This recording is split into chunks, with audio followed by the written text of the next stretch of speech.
오늘 보니까 왜 제가 하필 설교하는 날에 시험이 찾아왔네요. 우리 중등부 친구들이 이 사역자들 세계에서는 이제 속된 말로 외계인이다 이렇게 얘기들을 하는데, 지금 표정부터가 확실히 뭐 한번 할 테면 해봐라 이런 표정으로 지금 앉아 있습니다. 우리 중등부 학생들 격려하는 박수 한번 부탁드리겠습니다. 중등부가 이제 동아리 활동을 시작해서 2부 예배 원래 들어가다가요 4부 예배로 오게 됐는데, 감사드리고 하나님의 은혜가 임했으면 좋겠습니다. 여러분, 얼마 전에 죄송합니다, 이효리라는 그 가수가 국민대학 졸업식에서 연설을 했는데, 핵심은 뭐냐면은, 그러니까 너무 남의 시선에 이끌리지 말고 네 마음 가는 대로 살아라 하는 거예요. 뭐 자기가 연설한다고 들을 것도 아니고 어차피 네 마음대로 살 건데 굳이 막 신경 쓰면서 살지 말고 마음 가는 대로 살아라, 그런 말을 했습니다. 좋은 말이죠. 근데 막상 그렇게 살려면 쉬운가? 쉽지가 않다는 거예요. 이 이효리 정도 돈을 벌어놨으면 그렇게 살 수 있겠죠. 뭐 남 부러울 거 없고, 그래서 그렇게 살 수가 있는데, 보통 사람들은 그렇지 못하고 또 사람들이 평가하기를 좋아하고 이 세상에서 나름대로 카테고리를 정해놓고 그 사람들을 분류한단 말이에요. 좋은 사람, 뭐 나쁜 사람, 성공한 사람, 실패한 사람, 잘난 사람, 못난 사람, 가진 사람, 못 가진 사람, 멋진 남자, 뭐 예쁜 여자, 다 이렇게 분류를 한단 말이죠. 그래서 사람들의 시선을 생각하며 살 수밖에 없어요. 사람들의 시선이 너무나도 이렇게 뭐라고 해야 될까요? 자기 삶의 절대적인 어떤 그런 기준이 돼가지고 자기 스스로를 그 시선에 맞추어서 규격화시키는 거죠. 세상이 정해놓은 카테고리 안에 들어가기 위해서 예를 씁니다. 그래서 어떤 세상이 정해놓은 분류가 있으면은 내가 저 부류 안으로 들어가야 되겠다, 그렇게 생각하고 이제 스펙을 장착하는 거죠. 여러분, 스펙이라는 게 결국에 사양이라는 뜻이잖아요. 컴퓨터 살 때 이제 어떤 스펙이냐, 내가 필요한 대로 이제 그런 스펙에 맞으면 내가 구매를 하는 건데, 세상의 사람들의 눈에 들기 위해서, 세상의 사람들의 어떤 시선을 만족시키기 위해서 자기가 사양화되는 거죠. 제품화되는 거예요. 그래서 자기 스스로를 계속해서 규격에 맞춰 넣으려고 합니다. 근데 여러분, 이효리가 말을 참 잘했어요. 다른 사람들의 시선이 그렇게 중요하지가 않습니다. 다른 사람들, 이웃들이, 타자들이, 그 사람들의 시선이 내 삶에 미치는 영향은 사실은 극히 미비해요. 그 어떤 것도 내 삶을 좌지우지할 수가 없습니다. 그 사람들이 나를 좋게 평가한들, 나쁘게 평가한들, 그것이 나의 삶에 어떤 영향을 줄 수가 없다 하는 거죠. 그 사람들의 시선은 허상이죠, 허상. 그것들 때문에 내가 영향받을 일이 없어요. 그러니까 사실은 이효리가 맞는데, 게다가 세상 그 누구도 어떤 한 사람의 인생을 평가할 수 있는 절대적 기준을 가지고 있지 못해요. 고난이 없습니다. 여러분들, 대학생들 많죠. 대학생들은 교수님께서 성적을 이제 평가하죠.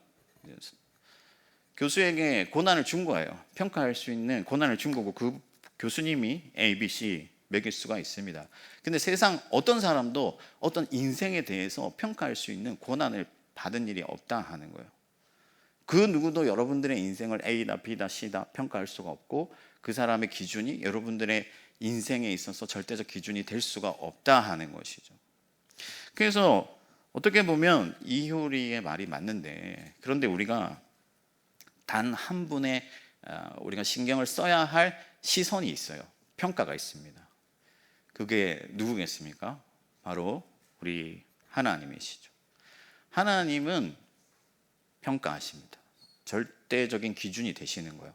하나님은 우리 인생을 평가할 수 있는 권한을 가지신 유일한 분이십니다. 하나님은 여러분들의 창조자이시고 이 세상의 주권자이시기 때문에 하나님만이 우리 인생을 평가하실 수가 있다 하는 거예요. 모든 인생에 의미를 부여하실 수가 있고, 평가하시고 저울에 달아보시고 상과 벌을 주실 수 있는 분이 하나님이시다 하는 거죠. 그러니까 우리가 세상의 어떤 시선에 맞추어서 카테고리 안으로 들어가려고 예를 쓰고 아무리 노력해봐도 그것이 우리 인생에 그 어떤 영향도 줄 수가 없고 우리 인생을 좌지우지할 수가 없지만은 하나님 한 분만은 우리가 그분의 평가에 따라서 확실한 상과 벌을 받게 되기 때문에 우리가 하나님의 평가, 하나님의 시선을 생각할 수밖에 없다 하는 것이죠. 근데 세상의 사람들의 어떤 시선에 발맞춰 가는 그리스도인들이 너무나 많거든요. 정작 보이지 아니하는 하나님의 시선에 대해서는 보이지 않기 때문에 신경을 안 써요. 근데 세상의 시선들은 보이기 때문에, 눈에 보이고 비교가 되기 때문에 자꾸만 세상의 사람들의 시선을 쓰게 되는 거죠. 그러니까 세상의 사람들의 시선을 신경 쓰지 않는 것은 맞고, 그렇지만 하나님의 시선, 하나님의 평가에까지 우리가 우리 인생을 맞추는 그 자리에까지 나아가야 된다 하는 것입니다. 그럼 하나님은 어떻게 우리를 평가하시느냐? 여러분, 하나님의 평가는 매우 단순해요. 하나님께서 사람의 어떤 부류를 정하실 때는 굉장히 명확하고 단순합니다. 하나님은 어떻게 사람을 분류하시냐면 딱 두 부류로 나눕니다. 의인과 악인이에요. 여러분들 시편을 전체를 읽어보시면은 계속해서 이 대립 구조가 등장하는데 의인과 악인의 구도가 계속해서 등장을 해요. 그래서 의인은 하나님의 은혜의 대상이고 하나님의 관심의 대상이고 하나님의 복을 받는 존재예요. 근데 악인은 하나님의 심판의 대상이고 하나님께서 그들을 벌하시고 그들을 멸하실 거예요. 시편 1편을 보면 여호와께서 의인의 길은 인정하시나 악인의 길은 망하리로다 라고 말씀하고 있죠. 시편 1편부터 그렇게 시작하는 거예요.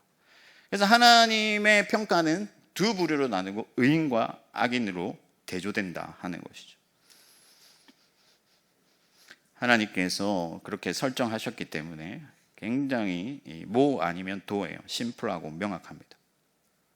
그런데 우리가 여기서 중요하게 생각해야 될 게 뭐냐면은 이 두 부류의 간극이 너무나도 크다 하는 거예요. 그러니까 뭐 여기 1100, 우리가 운동회 할 때 1100으로 나누면 그런 어떤 질적인 차이가 전혀 없죠. 그러나 하나님께서 정하신 의인과 악인의 이 카테고리는 너무나도 다르다 하는 거예요. 그 결과가 절대적으로 다르다 하는 거예요. 비교할 수 없는 간극이 있다는 거예요. 그래서 성경에서는요, 이 두 영역의 차이를 계속해서 보여줘요. 창세기부터 시작해 보면 여러분들 노아의 방주가 사건이 있죠. 노아의 방주를 탄 사람들은 의인들입니다. 근데 방주 밖에 있는 사람들은 악인들이죠. 극명하게 나뉘는데 의인들은 하나님의 돌보심을 받고 결국에는 무지개 언약을 받습니다. 그런데 악인들은 다 물에 잠겨서 그 호흡이 끊어지고 멸망을 당하게 돼요. 이후로도 계속해서 하나님께서 이 의인과 악인의 그 삶의 질과 그 내용이 어떻게 다른지를 계속해서 보여주세요. 그래서 이스라엘이 광야로 갔을 때 하나님께 순종할 때 하나님께서 주시는 은혜가 어떠한지를 보여주시고, 하나님의 말씀에 순종하지 아니할 때 그들이 받게 되는 그 벌과 그들의 삶의 형편이 어떠한지를 보여주세요. 사사기 시대도 마찬가지입니다. 하나님을 떠나 살고 하나님이 없이 살 때는 계속 그 적들이 쳐들어오죠. 그래서 먹을 거 다 뺏어가고 자녀들을 빼앗아가고 그런 고통을 당하다가 하나님께 손을 벌리고 하나님을 의지하였더니 삼손을 보내시고 또 기드온을 보내셔서 하나님께서 그들을 구원해내시는 그런 것들을 보여주잖아요. 무엇보다도 여러분 이 두 사이의 간극에 있어서 절대적으로 우리가 생각해야 될 것, 고려해야 될 게 뭐냐면은 하나님은 영원히 계신다. 하나님은 영원히 주시고, 예를 들어 상을 주시되 영원히 주시고 벌을 주시되 영원히 주신다 하는 거예요. 그 영원성을 우리가 생각을 해야 돼요. 그러니까 이게 굉장히 무섭죠. 한번 카테고리에 정해지면, 내가 의인이든 악인이든 정해지면 상을 받으면 영원토록 받는 것이고 벌을 받으면 영원토록 받는다 하는 거예요. 고통을 당하면 영원토록 고통을 당하고 슬픔과 근심과 어떤 그 저주 가운데서 괴로워하는 것이 영원토록 지속된다 하는 거예요. 그러니까 의인과 악인이라는 이 간단하지만 이 명백하지만 이 두 부류의 간극은 너무나도 크기 때문에 저와 여러분들이 의인의 길에 설 것인가 악인의 길에 설 것인가를 분명하게 택해야 된다 하는 것입니다. 그냥 모호하게 어떤 지점에 서가지고 여기 가도 좋고 저기 가도 좋고 그게 아니라 분명한 나의 길을 택해야 된다는 거예요. 의인의 길에 설 것인지 아니면 멸망하는 악인의 길을 설 것인지 여러분들이 결정해야 된다 하는 것입니다. 오늘날 한국교회 많은 그리스도인들이 그냥 모호한 지점에 서 있어요. 경계선에 서가지고 의인의 길을 택하지도 아니하고 악인의 길을 택하지도 아니하고 한 발짝 걸쳐놓은 그런 삶을 살아가는 사람들이 너무나 많습니다. 그러나 여러분, 마지막 때 하나님께서 심판하실 때, 하나님의 나라가 임할 때, 예수 그리스도께서 다시 오실 때는 빛과 어두움처럼 그 영역이 완전하게 구별되고 그에 따르는 상과 벌이 확실하게 우리 눈에 보일 것이기 때문에 지금 여러분들이 믿음으로 그것을 바라보고 선택을 해야 된다 하는 것입니다. 멍 때리고 있을 때가 아니에요, 여러분. 졸 때가 아닙니다. 시편 1편에 악인들은 바람에 나는 겨와 같고 결코 의인의 회중에 들지 못하리라 이렇게 말씀을 하고 있잖아요. 그러니까 중간지대는 없다는 거예요. 회색지대는 없다는 거예요. 악인의 길에 들어서면 의인의 길에는 절대 들어올 수가 없다 하는 것입니다. 빛과 어둠이 분명하듯 뒤섞일 수 없듯이 의인의 모임과 악인의 모임이 마침내 구별되고 정반대의 길을 가게 될 거예요. 그래서 예수 그리스도께서 다시 오실 때는 이 길이 분명하게 드러나고 의인의 길에 들어선 사람들은 하나님의 영화로우심을 입고 영광을 입고 의의 옷을 입고 하나님 앞에서 영원토록 복을 받게 되겠지만은 악인의 길에 들어선 사람들은 하나님의 심판을 당하고 영원한 고통 가운데서 괴로움에 자신을 저주하면서 내가 왜 그랬을까 후회하면서 영원토록 살게 된다 하는 것이죠. 얼마나 무서운 일입니까? 물론 여러분, 우리가 의인된 것은 오직 예수 그리스도의 은혜로 된 것입니다. 예수 그리스도의 공로로 된 것이죠. 그러나 한번 하나님의 빛 안에 들어오고도 여전히 어두움을 향해서 걸어가고 어두운 가운데 머물 수가 없다 하는 거예요. 이스라엘이 광야로 나와왔을 때 계속해서 애굽으로 돌아가려 했는데 그것은 너무나도 어리석은 일이다 하는 거죠. 모세가 없었다면 그들은 필경 애굽으로 돌아갔을 거예요. 어둠으로 다시 빠졌을 겁니다. 그러나 모세가 있고 중보자가 있고 모세가 기도할 때 그들이 하나님의 은혜를 입어서 계속해서 광야를 지나 가나안으로 들어갈 수 있었는데, 마찬가지로 여러분들도 예수 그리스도의 은혜로 인하여서 우리의 영도자가 되시고 우리의 목자가 되신 그리스도로 인하여서 의의 길을 걸어가고 있지만 미련하게 어리석게 악한 길로 악인의 길로 들어서는 것이 아니라 의인의 길을 향해서 계속해서 나아가야 된다 하는 것이죠. 그래서 오늘 제가 여러분들에게 의인의 삶과 악인의 삶의 특징을 말씀드리려고 해요. 그게 뭐냐? 우선 악인의 삶의 특징을 말씀드릴게요. 악한 자의 이 삶의 핵심적인 특징이 뭐냐면은 오늘 7절 말씀입니다. 여러분 52편 7절 말씀을 다시 한번 같이 읽어볼까요? 혹시 띄워줄 수 있습니까? 안 되면 성경 찾아서 읽겠습니다. 시편 52편 7절 말씀, 오늘 본문인데 다 찾으셨습니까? 찾으시면 우리 한번 읽어보겠습니다. 시작. 이 사람은 하나님을 자기 힘으로 삼지 아니하고 오직 자기 재물의 풍부함을 의지하며 자기의 악으로 스스로 든든하게 하던 자라 하리로다. 아멘. 여러분, 이 말씀에서 핵심된 단어가 뭐겠어요? 그것은 뭐냐면은 스스로입니다. 스스로 하려 했다 하는 거죠. 악인의 특징이 뭐냐면은 바로 하나님을 자기의 힘으로 삼지 아니하고 스스로 살아간다 하는 거예요. 자립심이 강한 거예요. 그러면 그게 뭐가 문제인가요? 라고 말을 할 수가 있잖아요. 우리 중학생들 이렇게 많이 있는데 집에 가면 엄마 아빠가 좀 제발 스스로 할 수 없니? 이런 말 많이 들을 거예요. 스스로 하는 건 좋은 거죠. 그런데 하나님에 대해서는 그렇지 않다 하는 거예요. 하나님을 제쳐두고 스스로 하는 것은 악한 일이고 심판받을 일이고 하나님을 멸시하는 길이고 하나님에 대하여서 정죄받는 길이다 하는 거죠. 이 지점이 매우 중요한 지점입니다. 여러분, 우리가 뭔가 특별한 죄를 저질러야지, 음란한 죄를 저지르든지 누군가의 물건을 훔치든지 그래야만 하나님께 심판의 대상이 된다고 생각하기 쉽지만은 그렇지 않아요. 성경에서 악한 자의 삶의 특징을 뭐라고 말하냐면은 스스로 하려는 자, 하나님을 제쳐두고 내 삶에서 하나님을 배제하고 하나님을 멀리하고 나 스스로 하려는 자가 악한 자라고 말씀을 하고 있는 거예요. 왜 그렇습니까, 여러분? 제가 얼마 전에 설교 시간에 이런 말 좀 그렇지만 급동이 마려워가지고 집에 막 뛰어 들어가서 점퍼를 이렇게 팍 벗었습니다. 근데 이게 똑딱이 단추가 있죠. 뚝 끊어진 거예요. 근데 이게 다시 붙여보려고 하니까 안 붙는 거죠. 하나밖에 없는 건데 너무 좀 아쉬웠습니다. 어쨌든 이게 이제 다시 붙지 않으니까 옷에 붙일 수가 없고, 이 단추가 어떻게 되는 거예요? 쓸모없는 게 되는 거죠. 쓰레기통에 버려지는 거예요. 여러분은 하나님의 그 무엇으로 창조되었다는 것을 기억하시기 바랍니다. 하나님이 없이는 의미가 없는 거예요. 하나님이 없이는 아무것도 아닌 것이죠. 하나님 안에 있을 때 우리는 선하고, 하나님 안에 있을 때 우리는 유익하고, 하나님과 함께 할 때 우리는 완전할 수가 있는 거예요.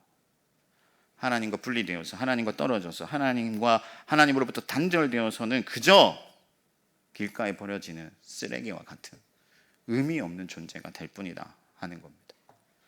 그래서 성경은 하나님을 멀리하는 사람, 하나님을 두고 스스로 하려는 사람을 악하다고 말씀하고 있는 거예요. 그런데도 여러분, 교만한 인간이 하나님과 분리를 택하고 하나님이 없는 삶을 택하고 자기 재물과 자기 소유와 자기의 어떤 지혜와 자기의 젊음과 자기의 어떤 학벌을 의지하려고 할 때 그의 길은 위태롭고 그는 하나님으로부터 심판받는, 징계받는 어리석은 그런 길을 가게 된다 하는 겁니다. 여러분, 가인이 죄를 범했을 때 동생을 쳐 죽였잖아요. 그러면 마땅히 벌을 받아야 되는데 하나님께서 그를 불쌍히 여기셔서 표를 주시고 세상을 떠돌아라. 가인이 무섭잖아요. 내가 동생을 죽인 죄인인데 사람들이 그냥 저를 살려두겠습니까? 무서워서 그럴 수 없습니다 했을 때 하나님께서 염려하지 마라. 내가 너를 어디로 가든지 너를 지켜주겠다. 놀라운 은혜죠, 여러분. 동생을 죽인 가인이에요. 근데 하나님께서 가인을 불쌍히 여기셔서 그가 어디로 떠들든지 내가 너를 지켜주겠고 너를 손대지 못하도록 내가 표를 주겠다고 말씀을 하세요. 근데도 가인이 어떻게 하냐면은 에녹이라는 성을 짓고 그 안으로 들어가서 자기 성을 의지하여 살았다고 성경은 기록하고 있습니다.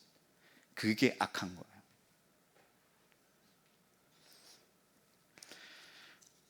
히스기야도 너무나도 잘한 일도 많지만은 자기 성에 있는 금과 음과 병기를 의지하고 그것을 자랑하고 그것을 사람들에게 보이려 할 때 하나님으로부터 벌을 받게 돼요. 생명을 잃게 되죠. 여러분, 하나님과 단절을 택할 때 맛을 잃은 소금이 될 수밖에 없고 결국 길가에 버려져 밟힐 뿐이다. 그것을 우리가 기억해야 돼요. 여러분, 하나님 없이는 우리는 빛날 수 없고, 하나님 없이는 아름다울 수가 없고, 하나님 없이는 이룰 수가 없고, 하나님 없이는 살아갈 수 없다는 것을 기억하시기 바랍니다. 하나님 없이는 생명이 없는 거예요. 하나님께 붙들릴 때, 하나님과 함께 할 때, 하나님 안에 살아갈 때 우리는 비로소 의미가 있고 그때 우리가 하나님의 복을 받게 되는 겁니다. 그러면 여러분, 의인의 특징은 뭘까요? 의인의 특징. 지금까지 악인의 특징을 말씀드렸는데 반대로 생각해 보면 되겠죠. 시편 52편 8절 말씀 우리 같이 한번 읽어보겠습니다. 시편 52편 8절 말씀 시작.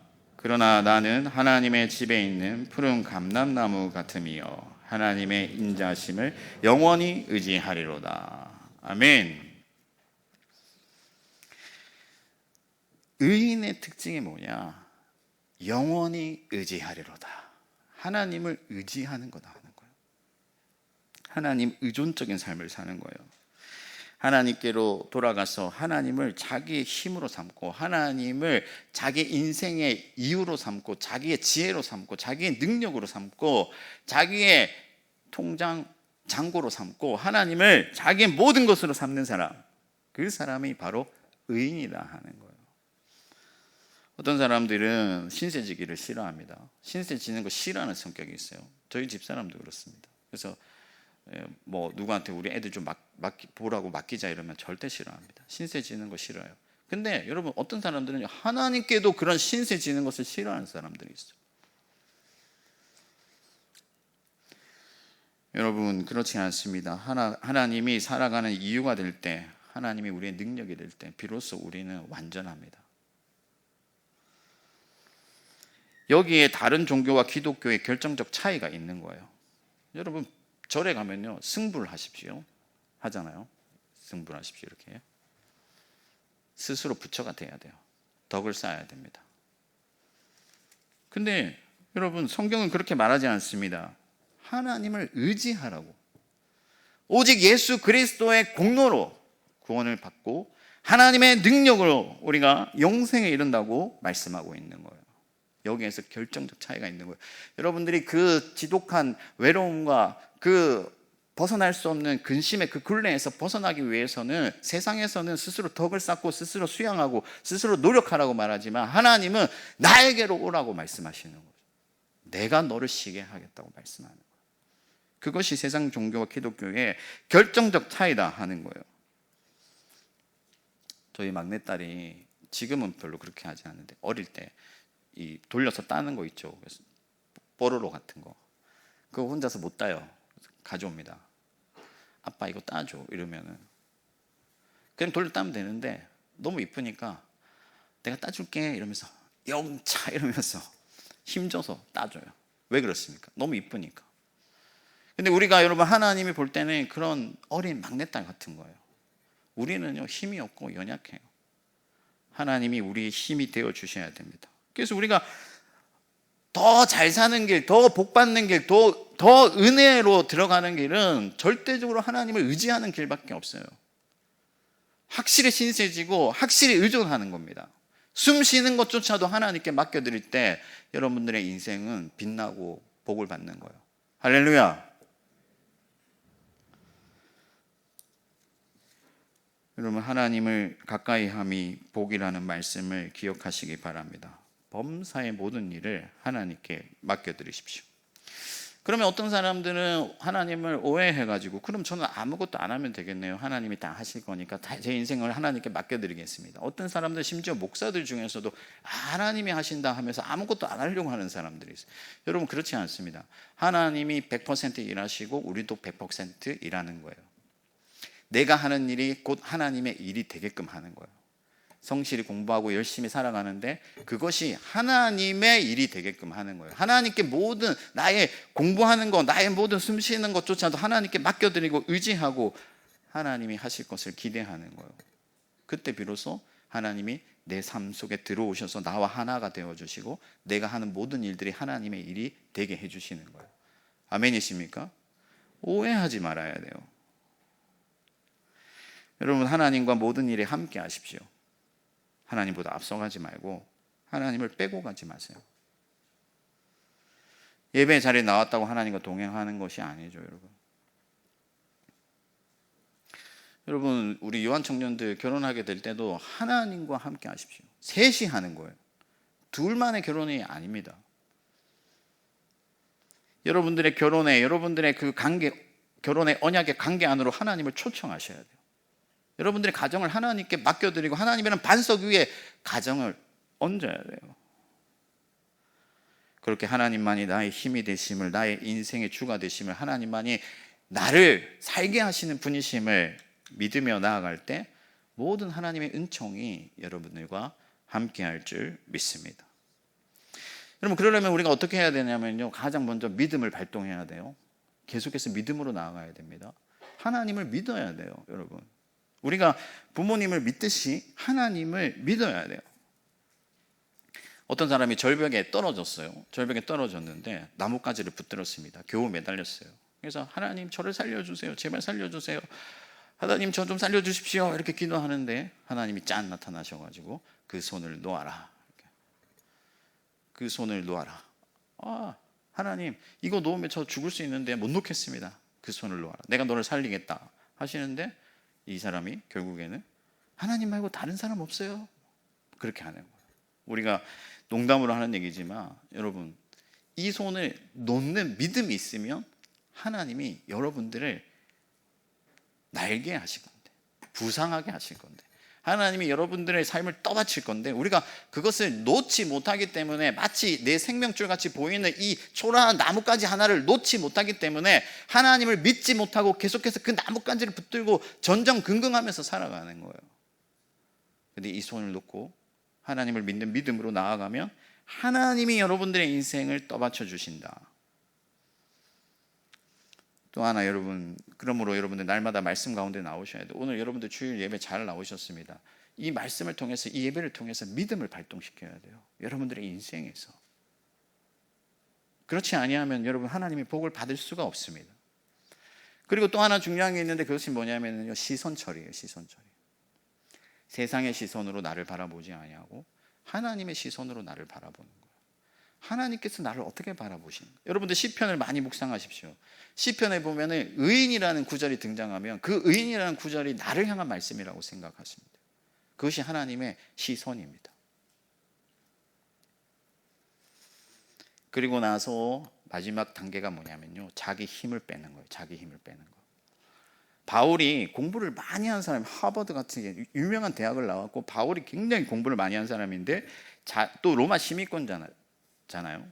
세상에서 잘 나갈 수 있는데 그 모든 것들을 배설물처럼 여기고 자기 힘을 빼고 오직 하나님이 나의 힘이 되어주시기를 갈망했다는 거예요.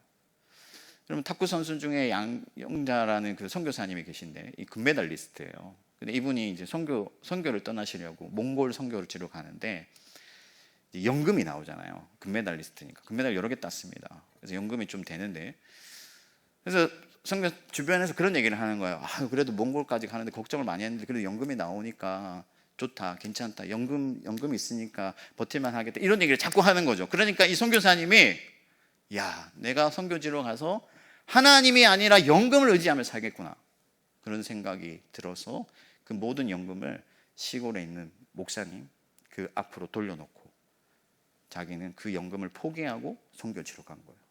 왜? 내게 있는 모든 것을 배설물같이 여기고 나는 오직 그리스도 예수의 십자가만을 자랑하고 하나님의 능력만을 의지하겠다는 거예요. 그렇게 했을 때 하나님께서 그와 함께 하셔서 많은 열매들을 맺어주시는 거죠. 지금도 세계 곳곳을 다니면서 탁구로 선교하시고 많은 열매들을 맺고 있습니다. 사랑하는 디모데요한 여러분, 또 우리 중등부 여러분, 하나님을 전적으로 의지하는 의인의 길을 택하시기를 축복합니다. 그러면 어떻게 되느냐? 오늘 말씀에 푸른 감람나무, 하나님의 집에 있는 푸른 감람나무 같다. 여러분, 감람나무가 열매를 맺기까지 보통 몇 년 걸릴 것 같아요? 나무 심으며, 감람나무 심으며 몇 년 정도 걸릴 것 같습니까? 보통 한 3, 4년 하면 열매 맺잖아요. 근데 감람나무는 올리브 나무죠. 이 올리브 나무는 심으면 30년이 지나야 열매를 맺습니다. 그러니까 감람나무가 열매를 맺었다는 것은 그동안 이 나무에 아무 일이 없었다는 거고 안전하였다는 거, 불 한 번 나지 아니하고 기근도 없었고 잘 자랐다는 거잖아요. 30년 동안. 그러니까 이 감람나무가 성경에서는 평화와 또 안정과 복을 상징하는 거거든요. 그러니까 하나님의 집에 있는 감람나무니까 하나님께서 기르시고 하나님께서 붙드시고 하나님께서 책임져 주셔서 열매를 맺게 되는 그런 나무가 되게 하실 것이다 라고 말씀하는 거죠. 여러분, 변방의 아브라함이 그냥 무명의 한 사람이었지만은 하나님을 의지하고 나아갈 바를 알지 못하고 어디로 가야 할지도 모른 채 하나님만 믿고 나아갔더니, 하나님만 의지하며 나아갔더니 그를 위대한 믿음의 조상이 되게 하시고 아브라함을 통해서 12지파를 주시고 예수 그리스도를 주시고 우리에게까지 생명을 주신 거예요. 사랑하는 여러분, 두 가지 길만 있습니다. 악인의 길이든지 의인의 길이든지. 의인의 길을 택하면 하나님께서 하나님의 집에서 기르시는 푸른 감람나무 같이 되게 하여 주셔서 많은 열매를 맺게 하시고 기름으로 쓰시고 먹을 것으로 쓰시고 이 세상을 복되게 하는 아름다운 하나님의 나무로 사용하여 주실 것인데, 여러분 어느 길을 택하시겠습니까? 부디 의인의 길로, 하나님만을 전적으로 의지하는 길로 나아가서 푸른 감람나무와 같은 그런 삶을 사는 저와 여러분들 되기를 주님의 이름으로 축원합니다.